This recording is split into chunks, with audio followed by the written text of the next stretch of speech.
Today's episode of The Unwritten Rule is brought to you by FanDuel. It is the Auburn preview. We had a great interview. We talked to Adam Cole from the Montgomery Advertiser. Payton, Kenny, and I talked with him for about 40 minutes. He gave us a ton of good insight on Auburn, just kind of the dysfunction that's going on, all of the Hugh Freeze rumors, the stuff with Jackson Arnold, and gave his takes on just what he thought of the game, where Auburn could be dangerous, where Missouri could be dangerous as well, knowing what he knows about Auburn. But he had great insight into Mizzou's opponent on Saturday, and it was good because Auburn, one of the more intriguing teams, given what they've done and gone through in the last three games. So it's an interesting opponent for Missouri.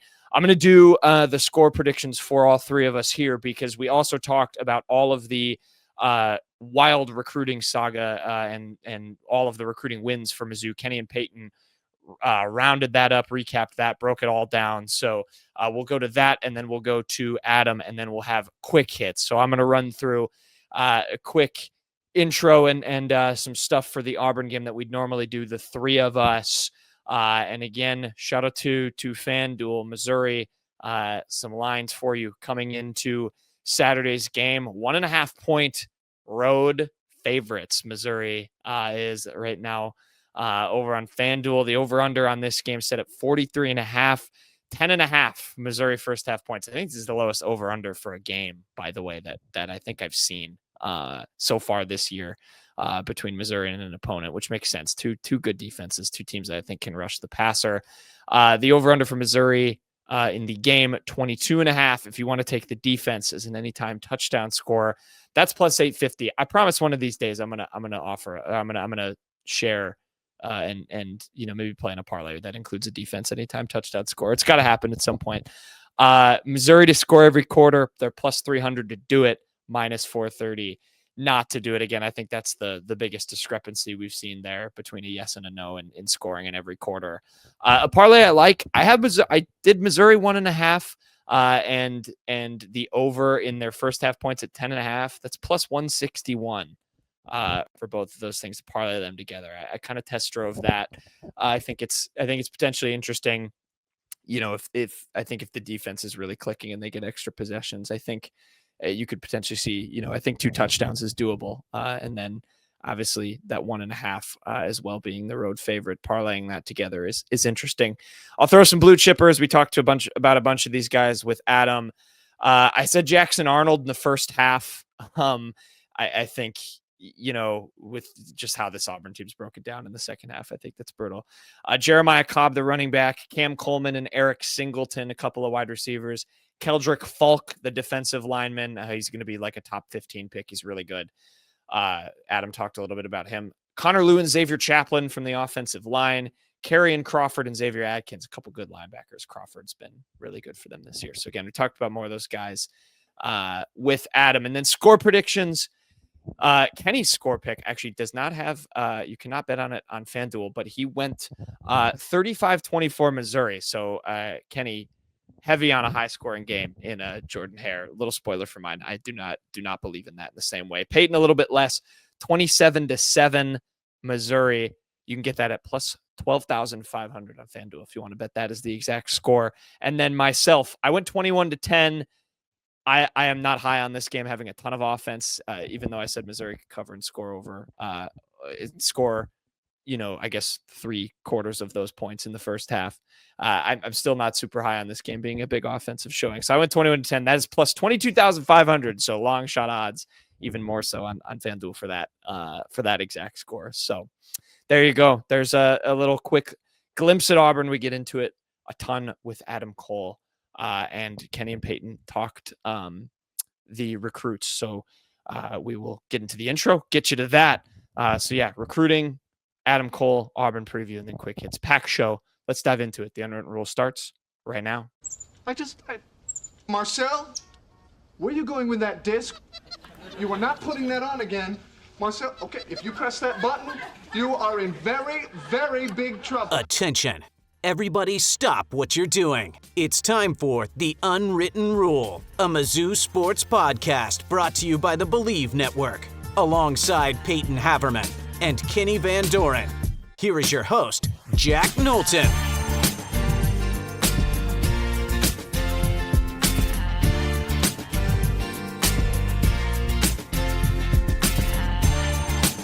Welcome back to the Unwritten Rule. Today is Friday, October 17th. Before we get into our Auburn preview, if you're watching with us on the YouTube, there were some commitments for Mizzou football on Monday. Two flips at the safety position in Brody Jones from Cincinnati, and then Carter Stewart from Utah, which one was a little bit more of a surprise for Missouri, even though he officially visited over the weekend. We'll start with Brody Jones real quick, Payton. I feel like this one was coming, a little bit more in the works of these last couple of weeks. He visited in week 3 for Louisiana, came back for his official visit over this past weekend, got offered in early September as a safety by safeties coach Jacob Yoro, who had one commitment at the time, and Tony Forney Jr., who locked in on 4th of July out of Marietta, Georgia. This one was not as much of a surprise, just kind of waiting for probably those OV photos to come in so he could get his graphic with Hayes Fawcett. And Hayes put out, he was expecting 4 Missouri commitments, and there's already been 3, with Johnny Jones being the first one on Saturday, who visited for that Alabama game and then announced his decision after that contest. That was unofficial for him.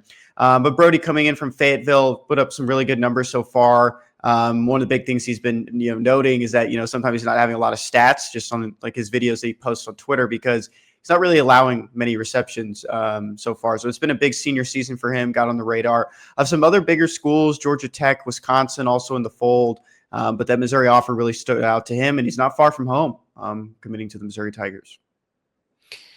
Yeah, who would have thought we're still talking about Mizzou plucking guys from the state of Arkansas? And obviously, not all of them have worked out, but still interesting that Drinkwitz is able to go in there and get basically whoever he wants most of the time. I will say, like you said, it was one of 4 commitments that Hayes Fawcett tweeted, it seemed like, for this one. He's tweeted 3, like you mentioned. I don't think he tweeted. Was it Wessel? He wasn't the one that tweeted. Yeah, Bryson Wessel. We talked about him on Monday. Yeah, he was the one who he announced his flips from Iowa State during the Alabama game in the first half, but he wasn't one of the 4 that Hayes Fawcett of On3 and Rivals announced that will be in the coming days, in the coming weeks. Could be a defensive lineman. There's some other ones out there. Danny Beal, longtime target for Missouri, decommitted from Oklahoma State earlier today. Recording here on Wednesday. Maybe something pops up later in this week and before the Friday show comes out, because we are recording here on Wednesday to get ahead of on some of these things. We'll get back on and talk about maybe some of those guys. Taj Overton is another one that's out there. He's a former Oklahoma State defensive line commit as well that visited Mizzou for South Carolina, or for homecoming, and then came back for this past week for an official visit. So there's a lot of guys out there that Mizzou's looking at, especially just on the defensive side of the ball. Payton, from this perspective, though, too, like you're talking about, top guys in Arkansas, number 6 ranked recruit in Arkansas by Rivals, 53rd at the cornerback position. That's better than the other 2 major outlets in 247 and ESPN. So the On3 and Rival staff is a little bit higher on the ceiling of Brody Jones. And, Mizzou feels like it's in a good spot, with the safety position, but they're still looking at some other guys. Matt Sieg, Penn State commit they reached out to recently. Jaden McGregory, more of a long-time target. Louisville commit, made it back to campus this past weekend. We're still talking about safeties. Carter Stewart. This one kind of came out of nowhere. You texted me, Peyton. You weren't expecting it. I wasn't either. A lot of this game and a lot of this industry is pre-writes, and there wasn't a pre-write ready for Carter Stewart just yet. When he announced his commitment, he came in before Brody Jones on Monday. He officially visited this past weekend, never announced an offer from Missouri, never announced anything, didn't even announce that he was officially visiting. I reached out to him that he was officially visiting on Friday, got in for the weekend trip, and made up his mind that he was going to be flipping from Utah to Missouri. Yeah, that's interesting too. And Utah is a program that really has found diamonds in the rough a lot of the years. They're not a team that typically goes and gets some super high level recruits year in and year out. Obviously, there's exceptions to that, and Utah is a excellent, consistent program, but they're more of a developmental program. So that intrigues me about Carter Stewart, that this is clearly someone they were high on, even though the rankings don't necessarily back up him being like a super high level player. I think clearly there's something more. There's more substance here. I think that I think will be intriguing to follow. And it's not like these ratings are changing, every week too. Like sometimes, the coaches are seeing stuff a little bit faster than the people that are analyzing these players and doing their scouting reports because, they're not doing, they have a couple grades to do as well. 2027, 2028 now has rankings. There's still guys on the horizon there that they're, trying to get into these rankings. So it makes sense that from a just where he stands perspective that maybe that will fluctuate. Maybe he will go up. Because he is very low and he's in the state of Texas too. I mean, that's a tough thing to do. And I was talking to someone recently about, maybe they called him maybe a demon, maybe just an undercover demon that no one knows that he's just like this really elite defensive back. And Pearland, which is in the Houston area, has produced, pretty good defensive backs and wide receivers the past couple years. And, even when I was growing up in Houston, you saw it. So Shadow Creek has been a good football program for a while. And he's going to be a guy that, maybe we will see just kind of move up in the rankings. But Mizzou has been doing well just on the recruiting front. A little bit unexpected, real nice surge with, building off some of these wins during the regular season, 5-1 start. And, you're getting some commitments and up to 27. It kind of fluctuated there, got down to 29 at one point, but, in that 26, 27 range in the team recruiting rankings. And, of course, Missouri is not done yet with signing day approaching in December. Let's just do it for a little recruiting talk. We're going to toss it on the other side. Jack will be with us then if you didn't realize he hasn't spoken yet. But we're going to have Adam Cole, true son, of course, but also the Auburn sports reporter for the Montgomery Advertiser. So it's going to be good to have him back on the show. It was a great time last time. He called us from his car to preview that Auburn game last year. And he's always a good time. So we're going to throw it over to that interview now. And now for something completely different. Okay, well, first of all, we're back with the three of us for this portion of the show. And, of course, we're joined by a very, very special guest. It is Adam Cole, friend of the program. He is a recurring guest, Adam Cole of the Montgomery Advertiser. We brought him back on to talk Auburn. I think, guys, Adam, do we have you on for football last year? Or was it basketball? It was football last year. Okay. Football, and I think I was still with the Opelika Auburn News then. I think that was like weeks before, but yeah. That was like 1 or 2 weeks before. Because you told me the night like before the game that you had gotten the new job. So that was like right around that time. Yeah, I think that's right. Yeah. So Adam with the Montgomery Advertiser now. We're very happy to have you back on. We're going to talk Auburn, Mizzou, a interesting game with where, both teams are at coming off of, I guess, for Auburn, the last few weeks, and Mizzou last week losing to Alabama. And that's where I'm going to dive into it with you, Adam, in the first kind of general question about Auburn that I have. I was looking back through your articles over kind of the past week here since their loss to Georgia, and I saw one that kind of stuck out to me. You wrote about Hugh Freeze. He said he'd been kind of asking for advice on some of the struggles and the folding under pressure stuff. This is an Auburn team that's lost 3 games in a row. Obviously, the stuff with the refs has been well documented in the Georgia and Oklahoma games. Shout out to Kirby Smart. I didn't know you could call a fake timeout, but apparently you can. I know they had a captain who left the program. It just seems like this team is in a rough spot, and I'm kind of curious, being around the program and talking to a lot of these guys, where is the morale right now coming off this 3-game losing streak heading into Mizzou, and how in danger of this of just kind of tail spinning for Auburn? Well, to answer the very last part of that, if we're talking about a 5-level fire alarm here, I genuinely think if you're not at 5, you're probably somewhere between 5.5 and 6. Fair. It is in absolute danger and peril. The losses on the field have been, I think it's a very fair argument that a lot of people want to make. And granted, I think when I see it, a lot of the time it's from people who are, for lack of a more delicate term, maybe trying to carry some water. But you look at the OU and Texas A&M losses. It's a pair of 1-score losses to teams that were, one was, I think, top 12 in the country at the time, and the other was top 10. And they were both on the road. It's like, we're so close, right? It's like the offense just has to figure it out. And then the Georgia game, it's not another 1 possession loss, but you lose by 10, and the offense looks a lot better for about a half of football. And And then the fumble at the goal line was, I don't disagree that it was questionable. I think I am in the headspace of, in my own opinion, I think one angle it looks like a touchdown. I think another angle it looks like a fumble.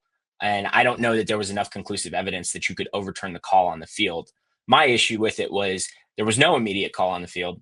It was like everybody looked at each other for like, not a whole minute, but like half a minute. And it was like, what happened there? And then they made the call that they did.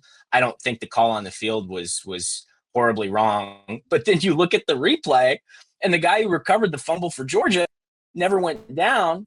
So why didn't they get like somebody should have scored at the end of that? That's not the important part of all this. But they're frustrating losses, and they just bring back these similar problems that we really saw in year 2 under Hugh Freeze.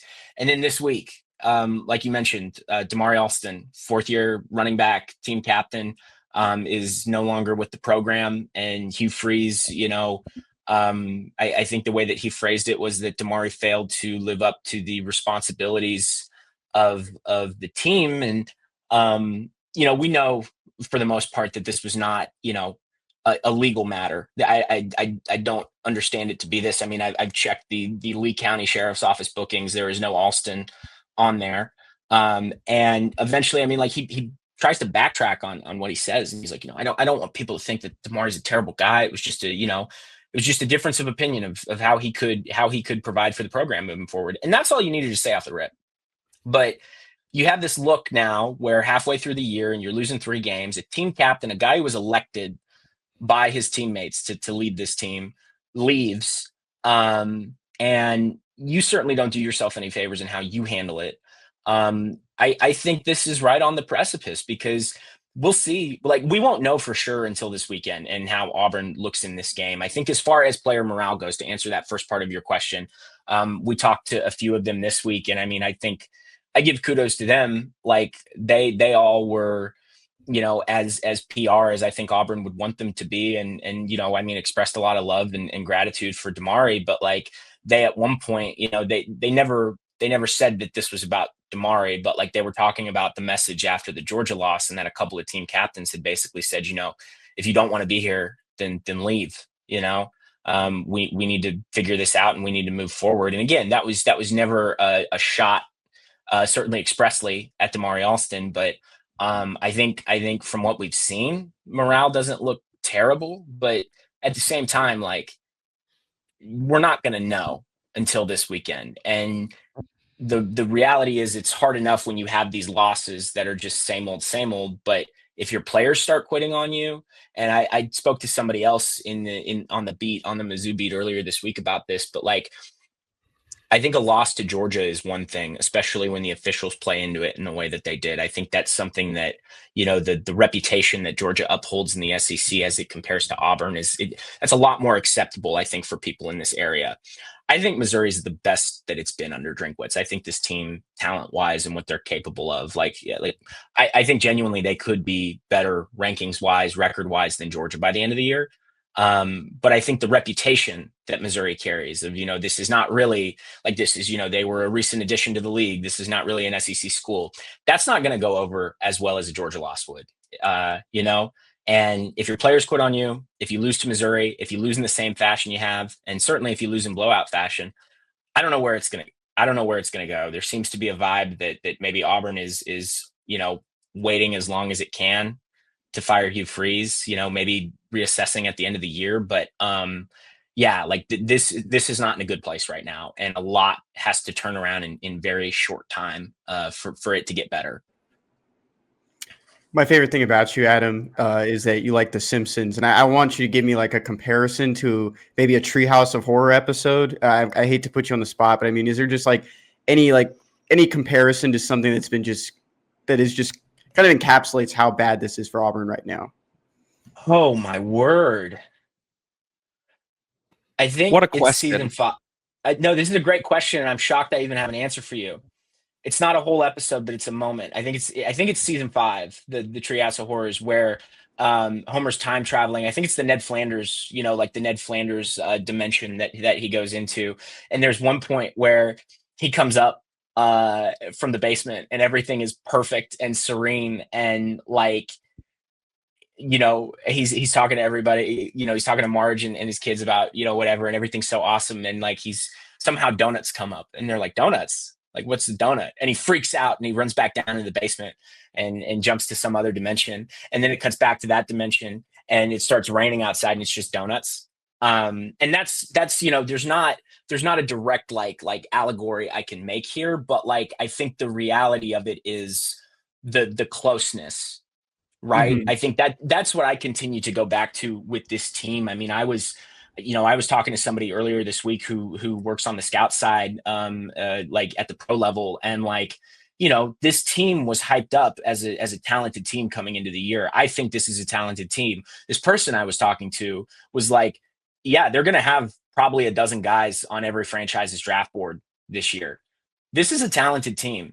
And there's no denying that. And I don't want, people in the fan base. I don't want people on the outside. Excuse me. Oh, sorry. The evil then got me. But no, I don't want people in this fan base to think that this is a talent gap issue that's been discussed the last 2 years. I mean, you have the foundation of 2 top 10 recruiting classes in a row. You went out and got a 5-star quarterback in the transfer portal who I know had an underwhelming season last year, but I think there was plenty of evidence that had to do with struggles in different personnel groups, maybe the offense as a whole under Seth Luttrell at Oklahoma. You go out and get a guy in Eric Singleton who, to his credit, despite how much this offense has just, let's just say it, like sucked, has looked really good in it. And was a guy who, for a long while this offseason, was one of the, if not the top rated player in the transfer portal. And then you also go out and get 2 guys in Xavier Chaplin and Mason Murphy, who, the first was certainly, I would say, probably the premier player at his position. And Mason Murphy was not that, but Mason Murphy was a starting tackle at USC for 2-3 years. And that's not to say that he's a phenomenal player, but like it's not like he was that for no reason. You have the talent, right? You have the capability. DJ Durkin has been able to make the talent work with his group, and Hugh Freeze has not been able to do that with his offense, whether that is the play calling, whether that is, to me, like in the Georgia loss, letting yourself boil over with this questionable call at half and not being able to just get it out in the moment, and then getting into the locker room and being like, guys, you're up a touchdown. Like, let's just go out and win the damn game. Like, the common denominator here is Hugh Freeze. And this team is so close. And it's one of those things where, like, I find myself wondering about it sometimes. If they made the coaching change, like, would they storm back? Would they put it together? Because all the pieces are there. And to me, like, the way I see it, I would not be surprised if this changes, because I think we have seen a different Hugh Freeze this year in a lot of regards. And I'll try not to spiel on that, really. Like, I think I have seen him grow from year 2 to year 3 in a lot of ways, in the way he carries himself and the way that he talks about his players. I think we've seen some old habits rear their head this week. But he continues to get in the way, to me. He continues to be the problem and the common denominator in all of this. And until there's a change there, however that looks, like, it's hard to see them turning that corner, so that's my comparison. I hope I did that question justice. That was a really good question. Yeah, I wasn't expecting that entire answer, but I loved it. I mean, I was looking through episodes trying to figure out which one you would go with, and I ended up on episode the one in season 2, which I think is the first one. Ended up you stumped me. I wasn't expecting that. I want to. I can't. Sorry. No, go ahead. I do want you to respond to what he said. I was just gonna say, I believe me, like, I admittedly may have pulled that out of my what, but I believe every word I said, and I feel every word I said. Don't doubt that. I kind of surprised myself there, but anyways. Yeah, my question is not Simpsons related. That was a really good one. But I do want to. You touched on the offense and how, again, in year 3, Hugh Freeze is just like that side of the ball, like the one that's supposed to be his specialty. It has really just not lived up to the billing. I mean, you mentioned all the transfers they brought in. Singleton was such a big deal. I mean, Cam Coleman is still in that receiver room. You have Jeremiah Cobb, who's been a decent player, Perry Thompson, and still it just seems like they can't find any sort of rhythm offensively. I want to know where you think most of those struggles come from. I know Arnold has been sacked about a bazillion times this year. But where's the disconnect coming with that unit? Why is it not clicking despite all the talent? I wrote about this after the A&M game, and I think the short answer is a kind of a redundant one, but I go back to Hugh Freeze, and I look at that offense against Oklahoma and that offense against A&M. It had some flashes against Oklahoma, and I mean it was just 4 quarters of misery in College Station.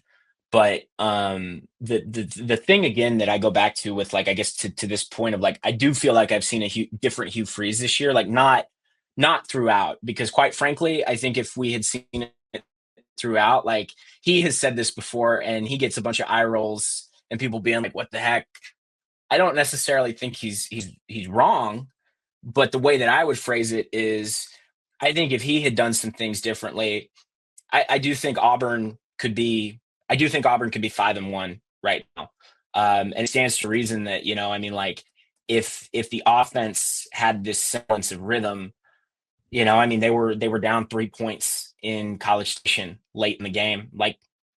I don't think it's ridiculous to say that they could be 5-1, 4-2, 6-0 right now. But I think again, I think the issue here is Hugh Freeze, and to kind of get into the different Hugh Freeze that I've seen, but these problems and the reason for this lack of connectivity is week 1. And this is not a problem. This was, if anything, a very good thing. But you go on the road, Power 4 opponent, these circumstances that Hugh Freeze has not won a lot in at Auburn, and your offense seals that game for you, and you win by 2 scores. And it's Baylor, and that's not lost on me. It's not the SEC. But the thing that impressed me most about that game was, not to say I wasn't impressed that Jackson Arnold did what he did and did it with his legs. But it was the fact that Auburn, I think, went 3 and out in the opening drive, which we were all kind of like, oh, here we go again. And then, if I'm right, it was the second drive. He breaks out of the pocket on a scramble, and it was like, okay, maybe they got something here. And then they just keep running it, and they keep running it, and they keep running it. And by the end of that game, they had over 300 yards of rushing. Arnold led them in rushing, and Damari Alston and Jeremiah Cobb had combined for, 150 something yards at least. And it was like, there it is. There's your identity. And, the year before that, we don't even talk about that as much this year, but it happened plenty of times in games. And in these narrow losses, especially where you had an all SEC running back in Jarquez Hunter, a guy who was just a dog, one of those Doug Martin muscle hamsters who just give him the ball. And he's kind of this diesel engine that the more you do it, the better he gets. And you get into the second half of the game and it'd be close. And I think there was one game, I forget which, if it was Vanderbilt or if it was Arkansas, where he had 2 carries in the second half. And it's your best player. You're not putting the ball in his hands. And I will say this, because there are some people who want to make the argument, well, put the ball in Cam Coleman's hands. You got to complete a pass to do that. That's a little harder to do. It's not that hard to put the ball in Jarquez Hunter's hands. All you have to do is turn around and give it to him. And we saw what looked like a trend being bucked. And then Ball State, week 2, I think we've all learned that had a lot more to do with, just all due respect to the folks in Muncie, that, Ball State just doesn't have it this year. And then week 3, South Alabama. Maybe next time. Maybe next year. Fingers crossed. But, week 3, the second half was atrocious. It was not good. It was against South Alabama, and this team that, again, South Alabama, just got beat by Arkansas State. I think they only have 1 or 2 wins this year. And these red flags start to come up, but the identity was still there, and it was there through all 3 games. And I think, we kind of realized throughout the week heading into Oklahoma that instead of maybe this putting the ego aside, putting your reputation and your history as a play caller and your offensive success aside, maybe it wasn't intentionally that, and it was more so to just not show the SEC the whole book on Auburn and try to air it out with Cam Coleman and Eric Singleton and all these guys. And then you go to Norman, and I know Oklahoma's defense is what it is, but I believe there were a combined 13 handoffs to their running backs in that game. And I want to say that there were between I think it was between like 47 and 55 dropbacks in that game. And it was just like a complete abandonment. And it was just, again, old habits rearing their head. And then A&M, after a week of saying, yeah, we probably needed to run the ball more, commit to it a little more. And that's what running the ball is. Like, you have to be stubborn.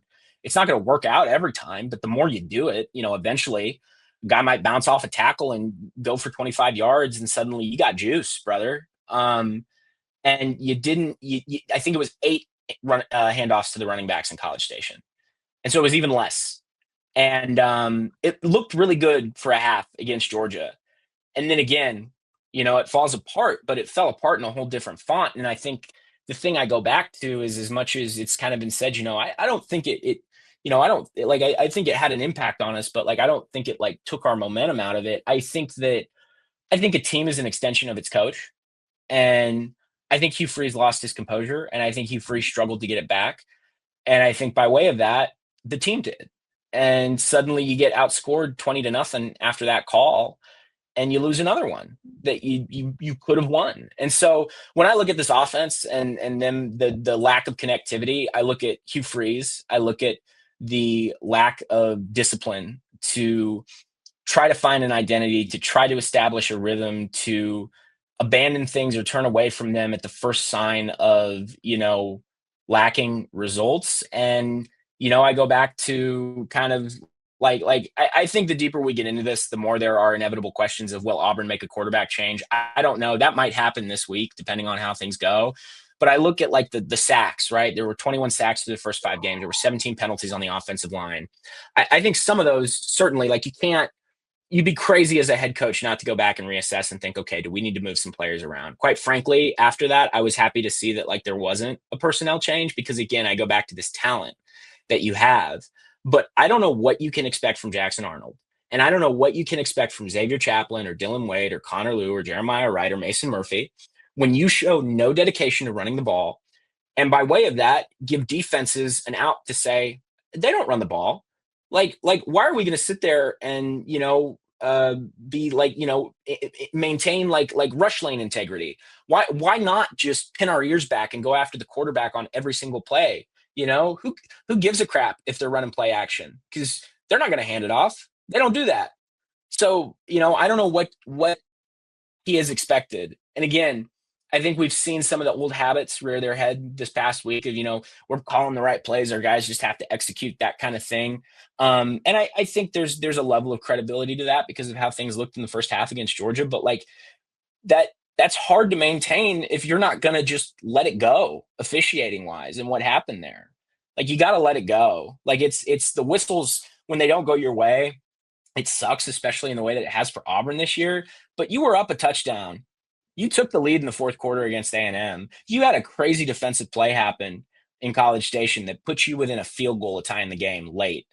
And in College Station, your defense went out and made 3 straight stops in the fourth quarter. Your offense had 3 drives, 1 yard. 1 yard of offense in 3 drives. I don't know what you expect. So that's what I go back to. I think I've seen some things that show promise and hope for Hugh Freeze trying to turn a corner, but it's just the frustrations are mounting, and there doesn't seem to be a willingness to just say we got to do what it takes to win. So. Yeah.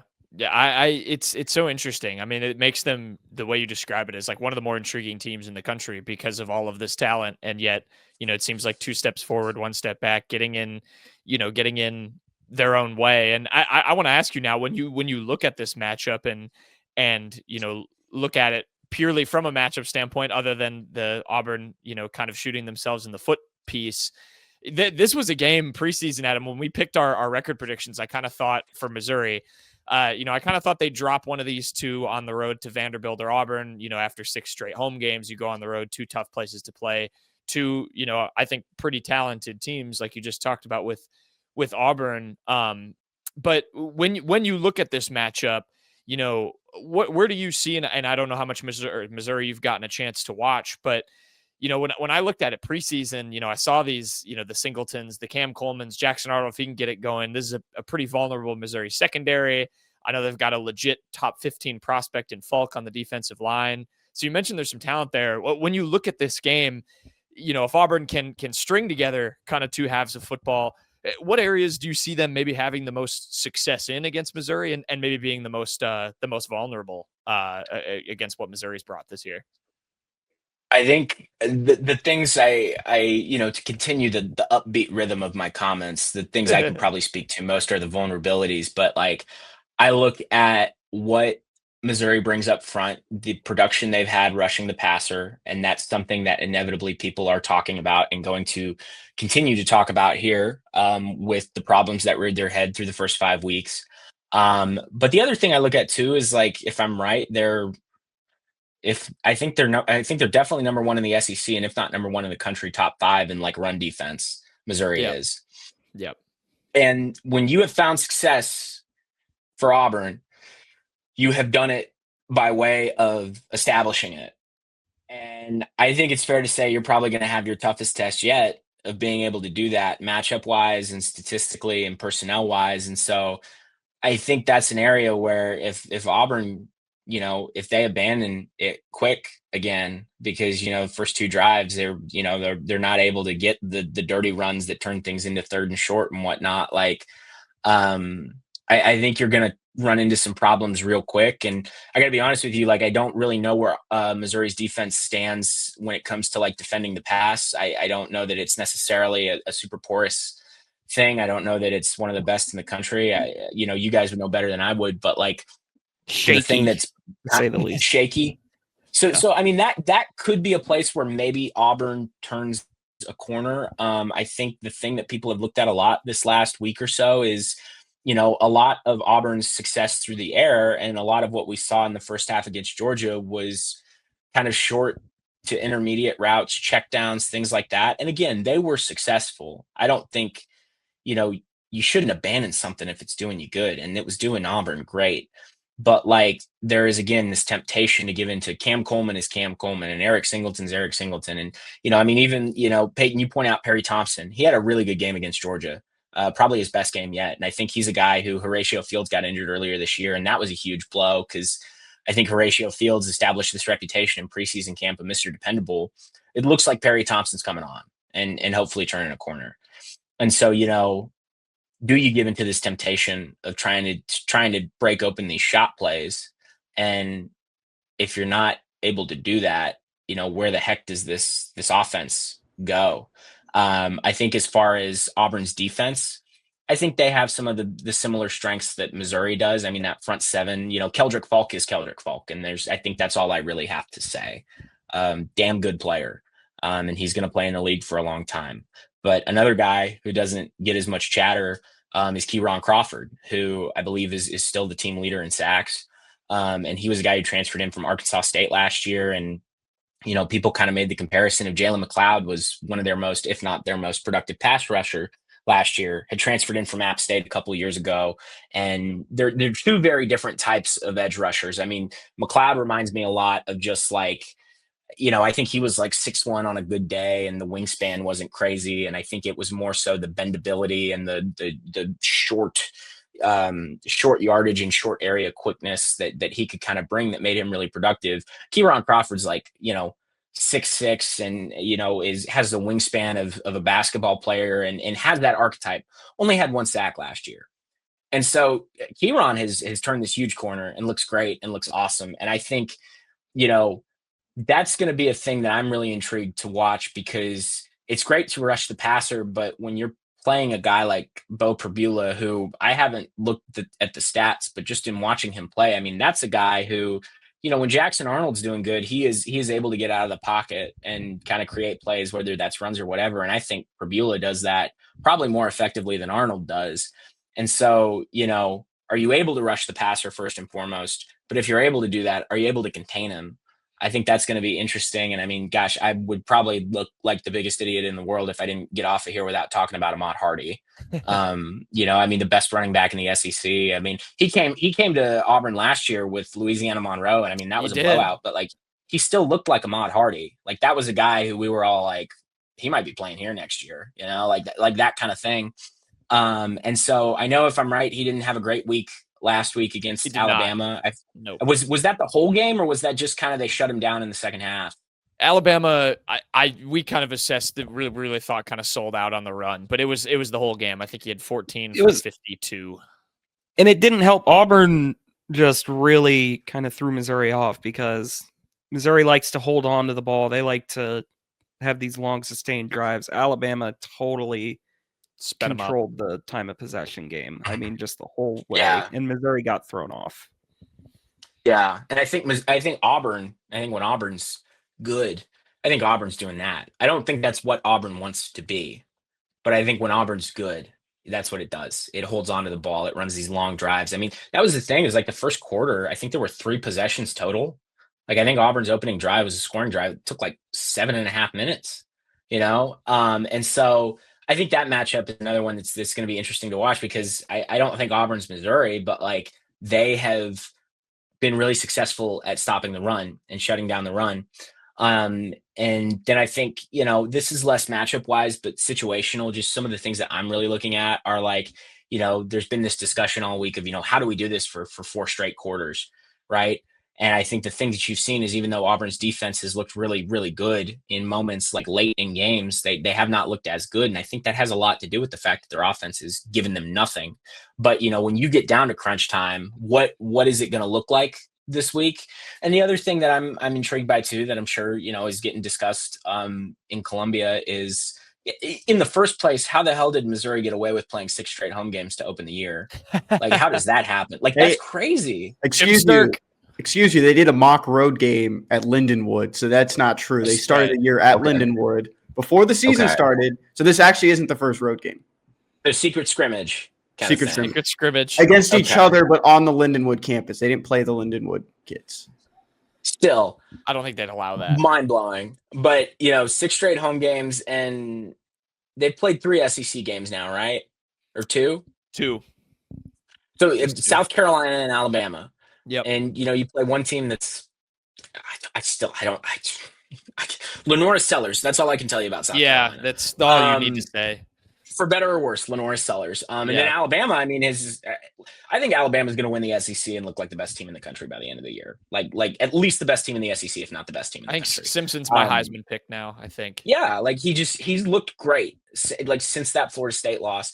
And so, you have not a lot of SEC experience against 2 different level teams, and you've got this ball of chaos rolling your way in Auburn that has all the talent and the capability to, certainly historically in recent weeks look like South Carolina, but talent-wise, like I probably should not say that they look like Alabama considering I cover Auburn, or could look like Alabama considering I cover Auburn, because I don't know that they could look like Alabama. But talent-wise, I think they close that talent gap, and potential-wise, they could look really good if they figured it out on the field. And on top of that, you're on the road for the first time, and you've got a first-year starting quarterback in Prebula, and it has not record-wise been the place it has been in recent years. I think Hugh Freeze is 9-9 in home games, but Jordan-Hare Stadium, like I will say it as somebody who covers games there, like it's still Jordan-Hare Stadium. Yeah, I think I don't believe the magic is gone. I'm not buying any of that rat poison, as a certain coach from across the state would say. I think here's the thing: you will always be able to claim the history, and there is nothing saying that whether Hugh Freeze turns it around or they make a change and there's a really successful coach who comes in. There is nothing to say that like that reputation won't return. You'll always have the kick six. You'll always have the prayer of Jordan-Hare, but historically, like, you can't claim the reputation anymore, I don't think. No matter how many games you sell out in a row. But still, I will say, like, Jordan-Hare Stadium is Jordan-Hare Stadium. And I'll be really interested to see what Missouri looks like away from home. And I wonder how much that could benefit Auburn. But at the same time, Auburn's history and the fact that they sputter out at the end of games because their offense gives them nothing and their defense gives them everything. I'm curious to see how much that might benefit Missouri. This kind of feels like to me, and let me land the plane on this one. Oh boy. We've seen this movie before. I think we've seen it. We've seen a rendition of this before. It's a very different Missouri team Don't than you dare 2022. speak the 2021 game. No, We have to speak about this. This It's the last. is nothing like 22. No. Let me land the plane. It's a very different rendition. It's like we're watching the new Bad News Bears, but this is like the Billy Bob Thornton version. It's a totally different movie. Like, just the cast makes no sense. This Missouri team is so much better. But Mizzou has come into this stadium before with a chance to fire the head coach. Like, this has happened before. Like, Brian Harsin might have lost his job after that Mizzou Auburn game, and if it didn't end in such a crazy way. But I'm looking at the rest of the Auburn schedule too, Adam. You have Arkansas on the road, Kentucky at home, Vanderbilt on the road, Mercer, and then you have the Iron Bowl. I mean, there's opportunities to probably have 4 wins to finish out this year for Auburn. I mean, if Auburn wins this game, I mean, what happens next for those Tigers? I'm clapping because you landed the plane. I'm clapping as you land the plane. Oh, you're You one of guys those think Kirby people. Smart's gonna watch this? It's just funny. I don't even it's like, get over it. That's how I feel about it, is get over it, move on. Yeah. But it was also the funniest thing I've ever watched play out in real time. My God, he played the officials like a fiddle. It was insane. That was insane. It was so funny. Like, it was funny. I'm not upset. Like, it is what it is. It's just hilarious. And like, game's game. Like, do what you got to do. But no, like, Kenny, like, you make a really good point, because I also think too, again, going back to, and I may be feeding into the reputation of a Missouri versus the reputation of a Georgia, but I think that this is a game that, if Auburn plays its cards right, I think it would be a much needed win for Hugh Freeze. And then, like you said, you go on the road against this Arkansas team that I think Bobby has a chance to bring the boys back in some way. He pulls off this military style coup. I know that maybe coup. This mob boss style football coaching hit that we could see coming from yards away. Just what they did in Knoxville last week, that was enough for me to be like, maybe. Because if Auburn loses to Missouri and they don't make a coaching change, and stupider things have happened. If Arkansas beats Texas A&M this weekend, like, you go into that game and your jaw's kind of on the floor and you're like, oh. But if you beat Missouri, and if Texas A&M does what it should be capable of doing and beating Arkansas, I think you go on the road. I think Arkansas is beatable. I don't even need to talk about Kentucky. I think we all understand. Vanderbilt, that's going to be an interesting one, because I think we saw it in the Alabama game. Like, Vanderbilt, it's probably a top 25 team, but are they a top 15 team? Maybe. Pavia has also had Auburn's number. Talk about a guy who knows Auburn. That's an interesting one, because last year, you go look at the line in that game, Pavia did nothing. Bad. I think he was like really 7 of 17 passing. I think he had less than 100 yards rushing. Like, it was not a great game for Diego Pavia. It was also not a great game for Auburn's offense, which has, again, been the historic trend here. No, like, Kenny, to your point, I think you're very right. If you can beat Missouri, even though you're an underdog, I think that could swing momentum. And then, like you said, I think Arkansas is winnable. I think Kentucky, again, I don't even need to say it. If you lose to Kentucky, I think you should probably just, it is not good in Lexington right now. That's what I'll say about that. And then I think you can beat Vanderbilt, even though this is a different year for Vanderbilt, between the environment I think they have at home now, the team they have, the momentum they have. But like, if you can win that one, that's a big feather in your cap. And then, you got to beat Mercer. I think you can beat Mercer. You should beat Mercer. And suddenly, we're talking about, this is a crazy hypothetical, but you're talking about, 5 straight wins heading into the Iron Bowl, which, do I think that's likely? No. But it's in Jordan Hare, though. What? That'd be for a playoff spot too for Auburn, most likely. Yeah, I think there's still plenty of time to turn this around. Am I optimistic? No. I don't have any reason to be optimistic. I don't think many people do. But, if they're optimistic inside the building and they make the changes that they need to this week and they beat Missouri, like, Kenny, I think you're right. Like, this runway that you landed that plane on very successfully, Auburn can take off from it, and there's no telling what could happen. There was a lot of turbulence trying to land that one. But yeah, we talked about this before, Adam. I mentioned this last week. At one point, freshman year, Payton and I were trying to figure out a map where Missouri makes the playoff. That year after losing a game against Wyoming. So yeah, our brains are just mush. Bringing this fact up, this is embarrassing. It's a very embarrassing thing that we thought that the 2019 Mizzou team could make the playoffs. Okay, I have to jump out of here. It was good seeing you, Adam. It's good seeing you, man. So I'm booing Kenny. Enjoy the basketball talk. I will see you guys later. I have to get on a train. He has Safe to travels, move away. brother. Goodbye. I would say catch a flight, but it is a train. That would have been very apropos if you had to catch a flight. Good for Kenny. There he goes. We have to kick him out. No. Yeah. Adam, this has been great. I teased at the top. I do have just one basketball question for you, because that has been I would almost say equally as intriguing as what is going on in the last 3 weeks of this football program. Because of course that there's a new man in charge. I guess kind of, it's the son of the old man that was in charge of Auburn men's basketball. But how has that been covering the start of the Stephen Pearl reign? And I'm curious, Bruce Pearl it felt like, I don't want to say a distinct stranglehold just because the SEC has been so good in the last, 3 to 4 years, but just he's been the most successful coach in terms of postseason success in the tournament since 2019. He's gone to 2 Final Fours. I mean, what are Auburn's expectations now with basketball with Stephen Pearl? I was curious about that, as another SEC pod. It's all fascinating.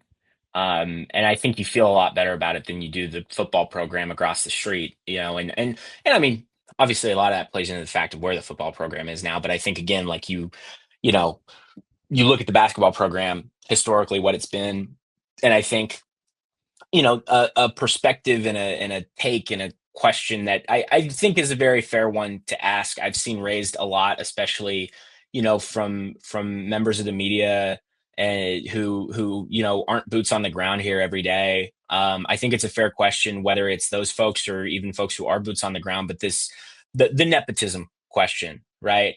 And like like Bruce Pearl, stepped down when he did so that his son could get the job. And I don't blame people for having that perspective and making that point and thinking about it. And, the reality of it is like we know what we know right now about all that and the timing of it.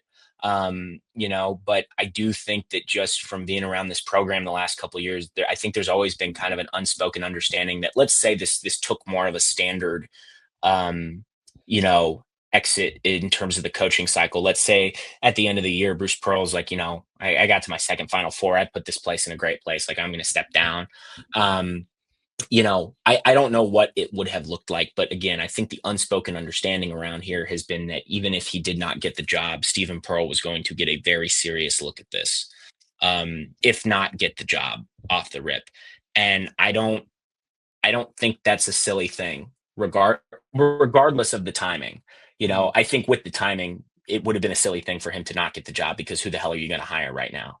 Right. And how are you going to keep a roster intact? But I don't think it would have been a silly thing to hire him all the way back in May, because, I say this as somebody who, Bruce was always gracious enough to let the media sit in off the record at every practice. And I tried to go to as many as I could. And, I've sat down with Steven one-on-one before to talk for stories about recruiting and things like that. And like, this is not a kid. Well, he's not a kid. I mean, Jesus, he's older than me.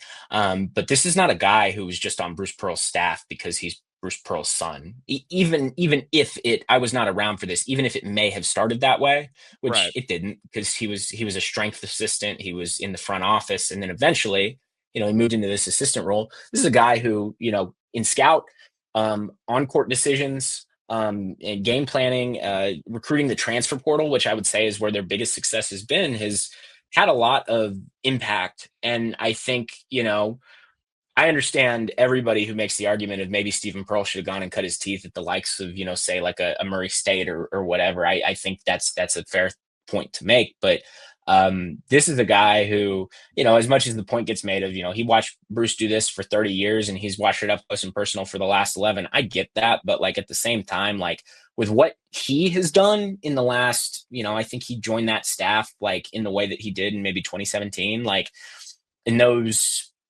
6, that's not 6, that's 8. 8 years. There we go. I'm a journalism major. I'm not good at numbers. So 2017 still feels like last year. We're just old. No, it does. But I mean, he's cut his teeth in a way that, like, I don't think it was a bad choice. And I think the thing that I go back to with it not being a bad choice is if we were, if this was, I was about to say if this was Kansas, but I know who I'm talking to, so I'm not going to use that example. If this was Duke, let's say this was Duke. I think that you'd look at this a little differently. If this was Houston, if this was Gonzaga, if this was Kentucky, I think you'd look at this differently because those schools historically have the reputation that they do. And Auburn, at least on Twitter, in an ironic sense, is a blue blood. That's a running bit around here. But before Bruce Pearl got here, Auburn was Charles Barkley. Right. That was all it had in basketball. And I was talking to a friend who used to cover Auburn earlier this week, and he put it the best way that I have ever heard it put in the aftermath of all this. Auburn basketball was more Bruce Pearl than Bruce Pearl ever was Auburn basketball. And that's not to say that like those two aren't synonymous now and that there's a lot of love and admiration mutually between them. But Bruce Pearl is always going to be Bruce Pearl in a lot of ways and like has this history that extends far beyond it. And not that Auburn doesn't have a literal history of having a basketball program before Bruce Pearl got here. But now when you think about Auburn basketball, you think about Bruce, you think about BP.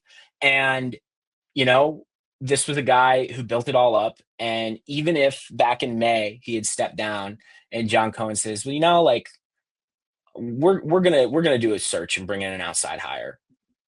You're inherently rolling the dice with every coaching change. We all know this. And there is an inherent dice roll of hiring Steven.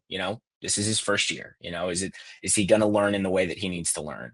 But if you go out and hire a completely new guy, I don't care if it's Bucky McMillan or Scott Drew, you are going away from this system and this history and this, rhythm culture, that you had built with Bruce Pearl. Yeah. And culture is a cliche and a platitude that I try not to talk about much. And I certainly don't try to write about because that's a fool's errand, but like it's a real thing.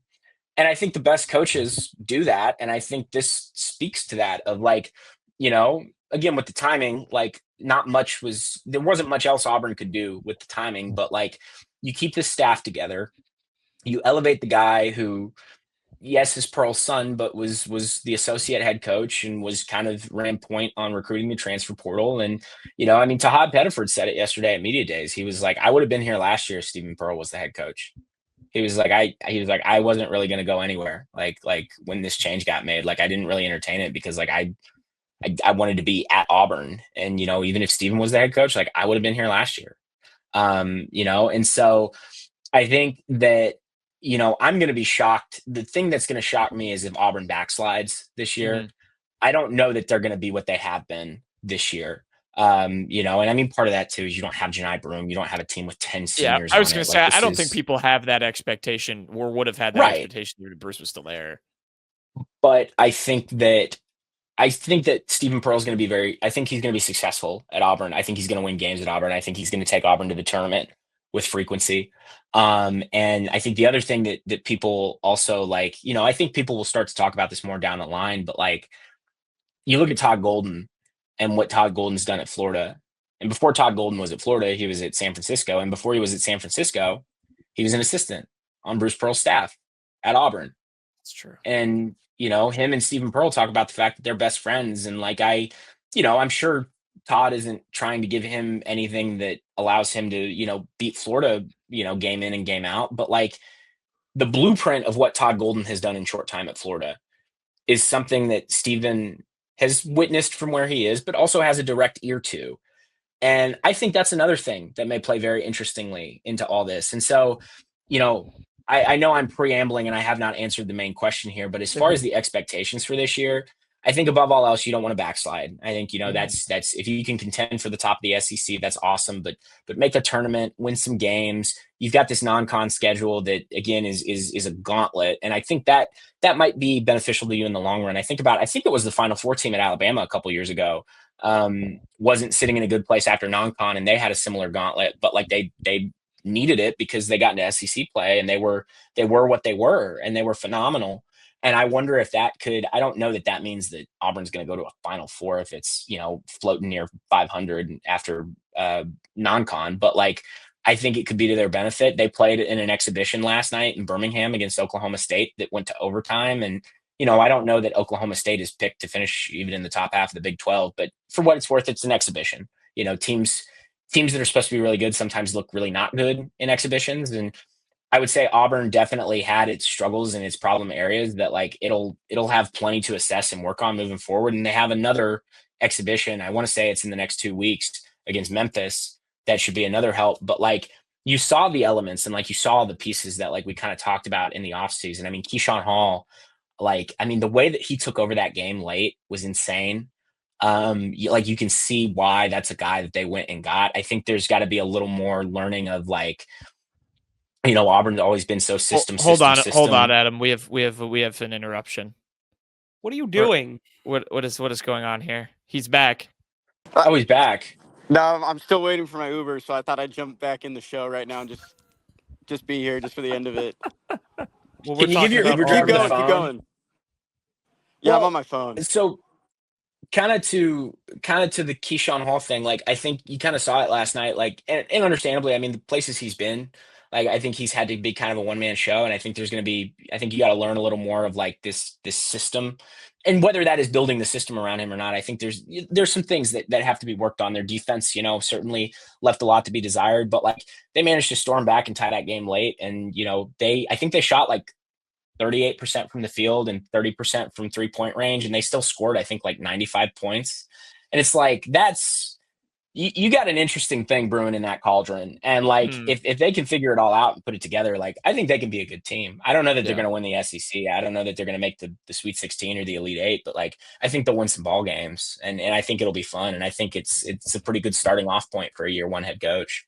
Yeah. I think it's it's probably the most compelling story now in the SEC, in a conference that I think is going to be really weird. And I think has a bit of a power vacuum. So I'm curious to see how Stephen kind of fits into that. If on the Mizzou side, if he creates the reputation that Bruce Pearl did when he comes to Columbia, I think he'll have done a pretty good job, because Bruce he was heckled everywhere he went because he was a good coach. But certainly Mizzou. Really, I don't have a question, because my question was going to be like, how do you think Auburn will do this year under Pearl? And you kind of answered that, but it really is like, honestly, like Bruce Pearl, like leaving. I mean, just that whole Auburn team, like with Broom, Baker Mazzara, just all of them kind of leaving. I mean, it felt almost like an era change in the whole conference, let alone just Auburn. I mean, it's a totally different.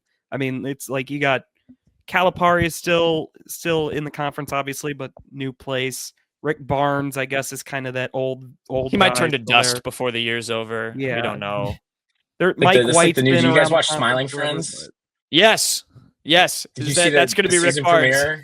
Yeah. Hey guys, it's me, Charlie. Oh, did that guy just turn to dust? Turn to sand? No, that's going to be Rick Barnes. I think my two picks to win the SEC this year, and like I don't. Like when you're doing preseason football, like it's easy enough to go look at like, okay, what's everybody else thinking? And then kind of formulate your opinions off that. I think it's a little harder to do with basketball, but just looking at it, and I am not a basketball guy off the rip, but the two teams that I look at, like I think the easy one and maybe the obvious one is like, I think Kentucky, but then the other one that I look at that I don't think people look at too is like, I think Tennessee might be like, I think if it's not Kentucky, I think my number two would be Tennessee. There's so much. Payton's a Tennessee naysayer this year. I'm not super impressed. My pick would be Florida for what it's worth, but I think that would be. I think I'm boo boo the fool a little bit if I don't throw Florida in there, but I think is maybe my dark horse. Like I think Tennessee could be it, and I mean this is again like that's to my point. Like I am not Payton. I have no doubt I am not the basketball knower that you are, but like that's when I kind of looked at it, I was like. And like Florida, I mean, definitely. Like I say all this. Florida might do what Auburn did last year and win the league a week before regular season ended. But like I look at it, and those are the two teams that like I kind of look at, and I'm just like I'm intrigued by as far as winning the league. But you make a really good point about just like the changing of the guard in this league. Like it looks like a whole different league. And I think it's going to be fascinating to just see where it all goes. Yeah. I And think you there's a could be power. I totally think there's a right power about vacuum. Tennessee. Mine is honestly, it could just be blind faith because I'm so tired of Tennessee. I really am. I really get so tired of Rick Barnes having this metric darling that always absolutely blankets teams and holds them to 60 or less points. I just want to believe they have to take a year off. But Vile hoop is the professional term for that. Is what not I like quite to Buzz describe. Williams level hoop, but like gross hoop. Yeah, he's gone. Rejoice. Thank Rejoice. God. Rejoice. No, Thank you don't have God. you don't have to cover an A&M just crap fest. No one else And has he to was be suggested to watch was that. the thorn in Bruce Pearl's side, like the whole time he was at Thorn A&M. on my side too. Like it was seriously, it was like every year. And I mean, we fought it last year of like, there was a guy on the beat who was like looking at the schedule before the year, and we were kind of when we all realized like we could be in San Antonio at the end of the year, but we were looking at the end of the schedule and it was like, that's going to be a gauntlet. That's going to be really hard to get through. And it was kind of like A&M early in the season kind of was like, that looks like a scripted loss. And then it was like, eventually at one point in the year, you're like, maybe not. And then you kind of got to that point and it's like that they're not winning that. And then Nope. They didn't win that. Yeah. Buzz Williams. The Buzz Williams experience. Adam, this has been great. Maybe we'll have you on in like 2 weeks and we can talk more college basketball because me and Payton could go on all day. It's going to be fun. I think power vacuum is my word for the SEC. I really think that's how it's going to go. But thank you for coming on, giving us your Auburn perspective. It's going to be really interesting to see how it goes on Saturday for both teams because Missouri obviously looking for that bounce back too. Kenny, I guess he caught his Uber. I don't know where he went. He turned into sand. He turned into dust. Yeah, there you go. But Adam, thank you so much. We'll have you back on again soon. Yeah, no, always a pleasure, guys.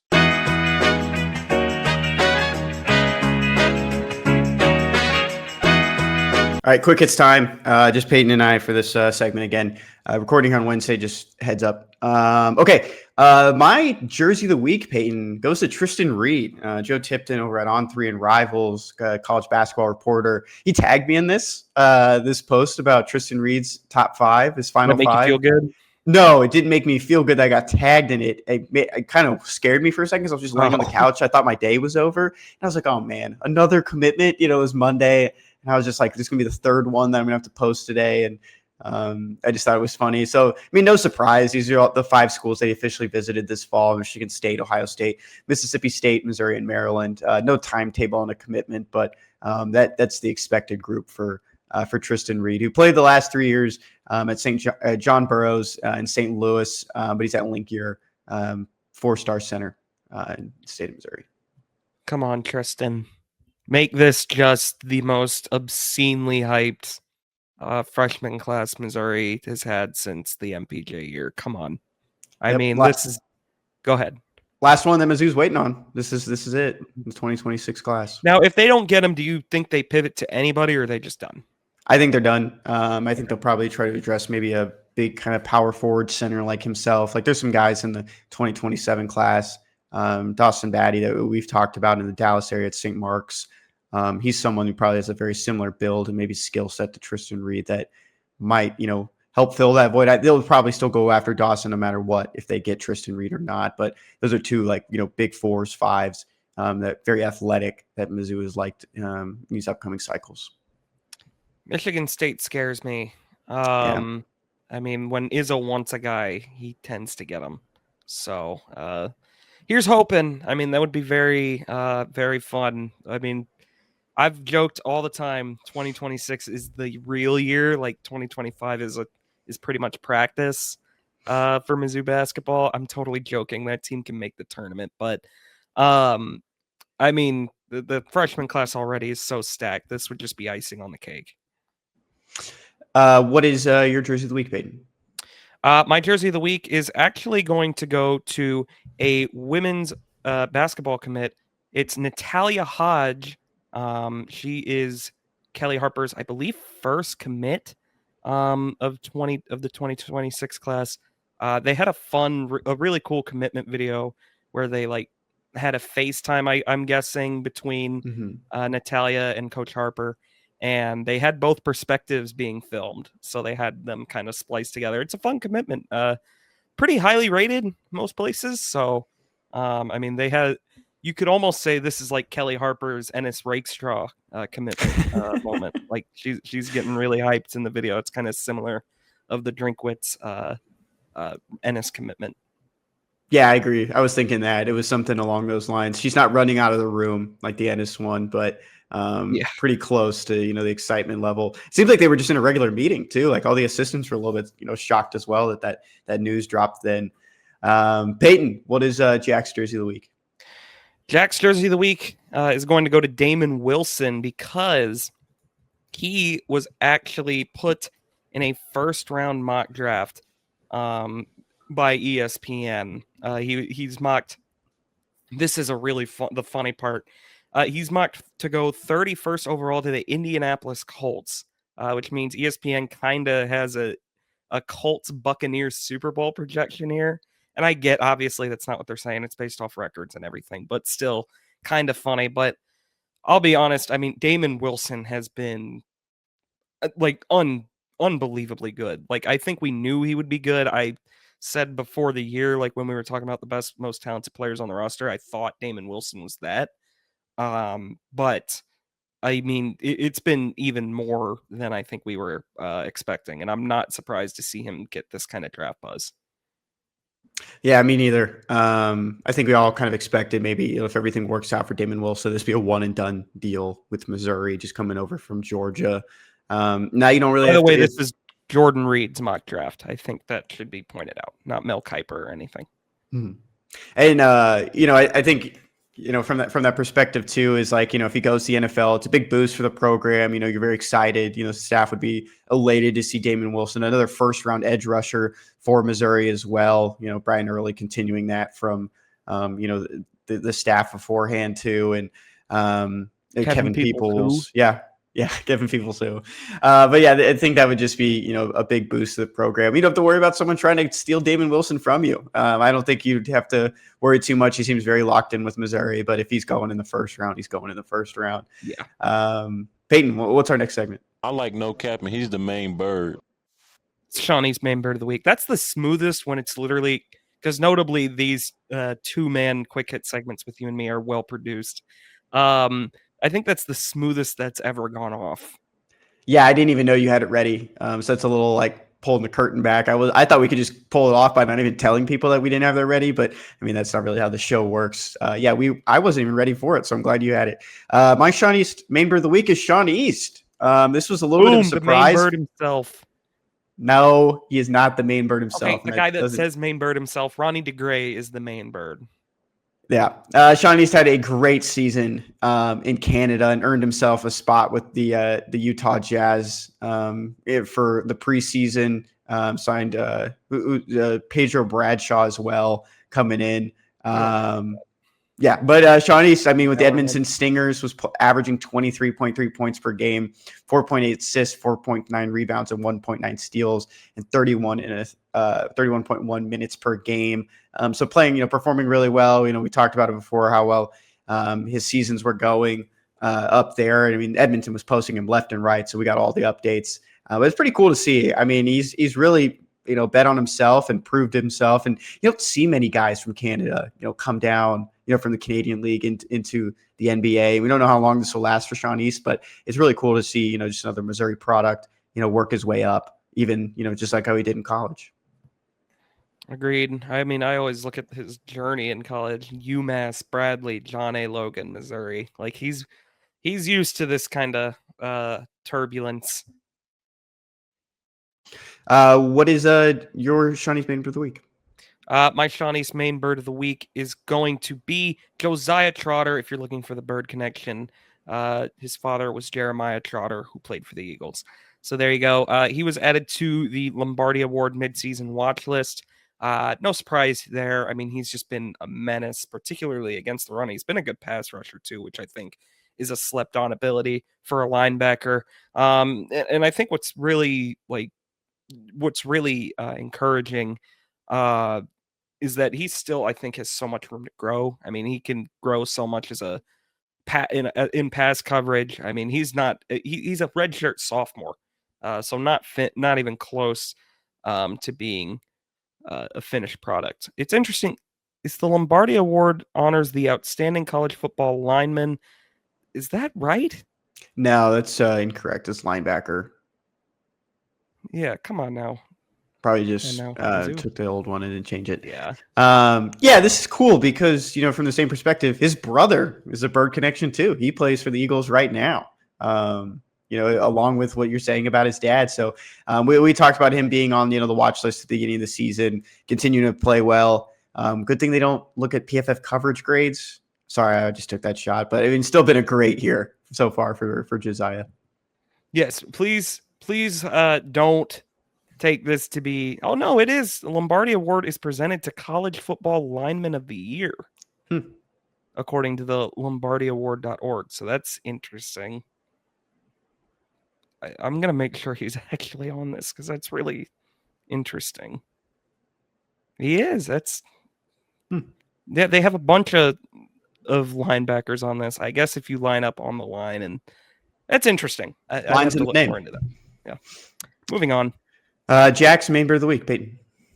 Jack's main bird of the week is kind of just a fun one. It comes from NCAA buzzer beaters on X, the everything app. It all happens on X. It is the all-name team for college basketball. We have the first team up here. And if you're looking for the bird connection, one of the names on here is Wiggy Ball, who is a guard for Louisiana Monroe. Of course, they're the Warhawks.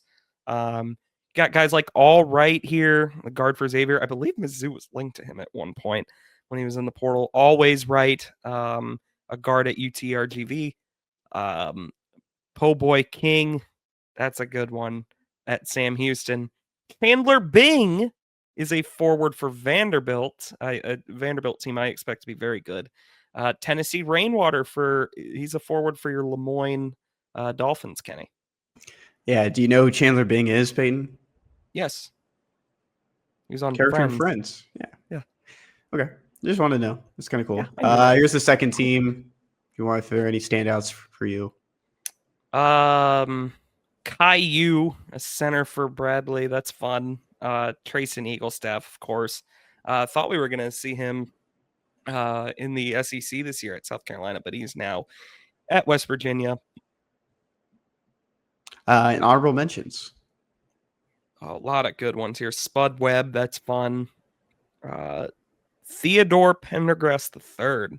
I can't even tell what school that is. Oh, that's Delaware State. That's right. They got a new logo. Fat Brooks. Or Pahat Brooks. I'm assuming it's Fat. At Central Michigan. That's a fun one. George Washington III's at Florida Gulf Coast. Solo Ball, guard at UConn. There's some good teams in here. Yeah. No real big high major names, though. Most of these guys are just low to mid majors.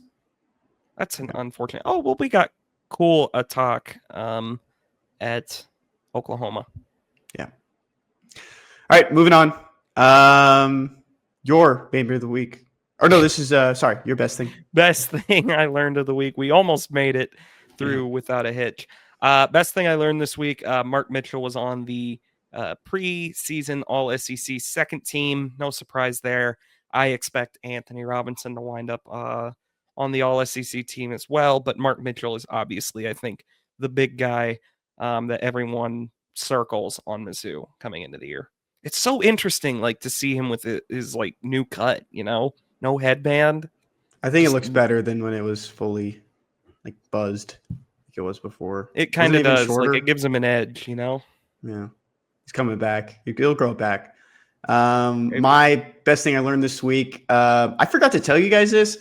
I passed Joe Tessitore and is it Jesse Rogers? I think that's who was on commentary. Yeah. I passed both of them in the restroom during the game on Friday, and I forgot to tell you guys I held the door for them, and then I think I held another door for Jesse too. Just wanted to let you guys know. Did they say thank you? Yeah, both of them did. Joe's a little bit shorter than you expect. He looks short there, but I think I had a head on him. But that was the best thing I learned this week. Well, you're a tall guy. You're a tall glass of water. Yeah, thank you. All right, best thing Jack learned this week. AP poll is out for men's basketball. The preseason one, top 25. No Missouri, but Payton. Any standouts to you? Missouri did receive 8 votes. I was going to say they did get votes. Like 34th is what it came out to be. Yeah, something around there. Most interesting thing to me was just kind of where Purdue was going to wind up. I knew they'd be high, but I was a little shocked they were number 1. They do have maybe the best returner in college basketball. Florida, reigning national champ, they're number 3. They're behind Houston, which is always fun. I know there's always a lot of debate of like preseason rankings are kind of pointless in college football. I think they're even more of a crapshoot in college basketball. College basketball winds up being pure utter chaos year in and year out. But it's nice that we're finally in this mode, Kenny. We're in my favorite time of the year, and that's the fall, where we get college basketball, college football, NFL, the World Series. It's all happening at one time. Football or hockey and NBA. It's all back, Kenny. It's all here all at once. Everything, everywhere, all at once. Great movie. Even more reason to never leave your house, especially during the winter. There's cold winters in North Texas. I think one thing that always stands out to me when you're talking about, how useless they are was that North Carolina 2 years ago didn't even make the tournament and entered the season as a number 1 team in the AP poll. And declined NIT invites. So, it's a tough thing to look at.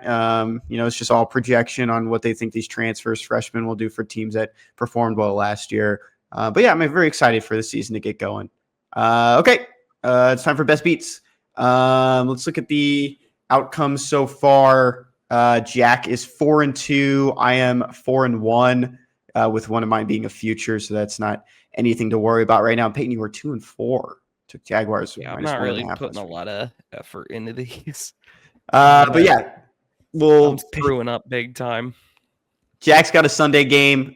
He's taking Cowboys plus 1.5 against the Commanders, coming off a pretty brutal loss to your Bears. Any takes on that game? It's at home. It's in Jerry World. That's risky. I don't know that the Commanders, I would take them to lose on a bounce back like that. But you know what? Jack's a bold fella. He's 4-2. So. Yeah. Mine's a little bit different. I'm going to go off like the beaten path. I'm going to take Texans plus 3.5 in this one. Literally, this is insane how big of a 180. And nothing prompted it. Yeah. Well, this is my what is that? That's 7 straight weeks I've taken the Texans. I've taken a bet from the Texans game. I'm going to take Texans plus 3.5. So there's a lot of moving parts with this bet. Nothing to really do with on the field. I don't really care about that. So I'm looking at just how the Seahawks have performed this year. And this has kind of been brought up to me a couple of times when I was looking at just the standings, because Seahawks are having a good year so far, 4-2 to start the year. They're 1-2 at home this season. They are 3-0 on the road. So they're a very road team. Texans are playing really well right now. Trying to turn things around. The Texans are 1-2 on the road. Not a good sample, 1-2, 1-1 at home. So not really going to look at that. But the Seahawks have been figured out on the road.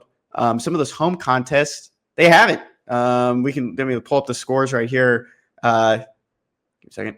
Seahawks have, can this thing load for me? Seahawks lost 38-35 to the Buccaneers.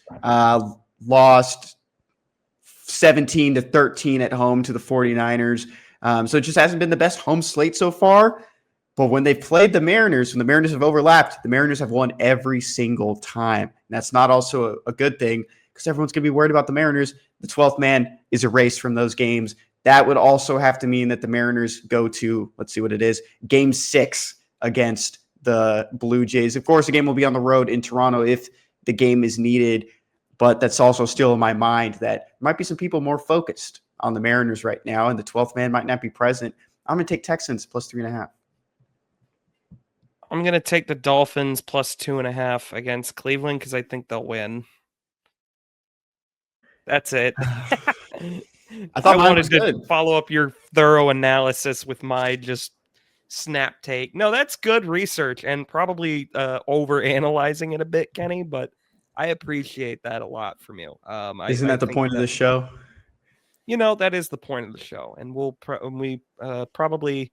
recording this before our interview with Adam. Spoiler alert, production, movie, TV magic, whatever you call this podcast magic. I'm sure we overanalyzed the Auburn game too. But anyways, let's move on from that. Dolphins plus 2. Also, those lines come from FanDuel, just so everyone knows. Yes. Got to say that.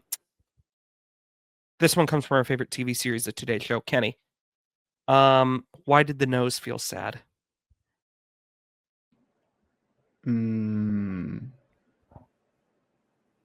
It couldn't boogie. Not a bad guess, but it was stuffy. Why? What? I don't know. Something stuffy. I don't know. No. Why did the nose feel sad? It was always getting picked on. It's okay. It's more like you pick in your nose, right? Take it up with the Today Show's joke article that I've been pulling from for like years now. Has to be like 2 years I've been doing this. Yeah, it was a really like dumb way it started too. There was just no reasoning behind it.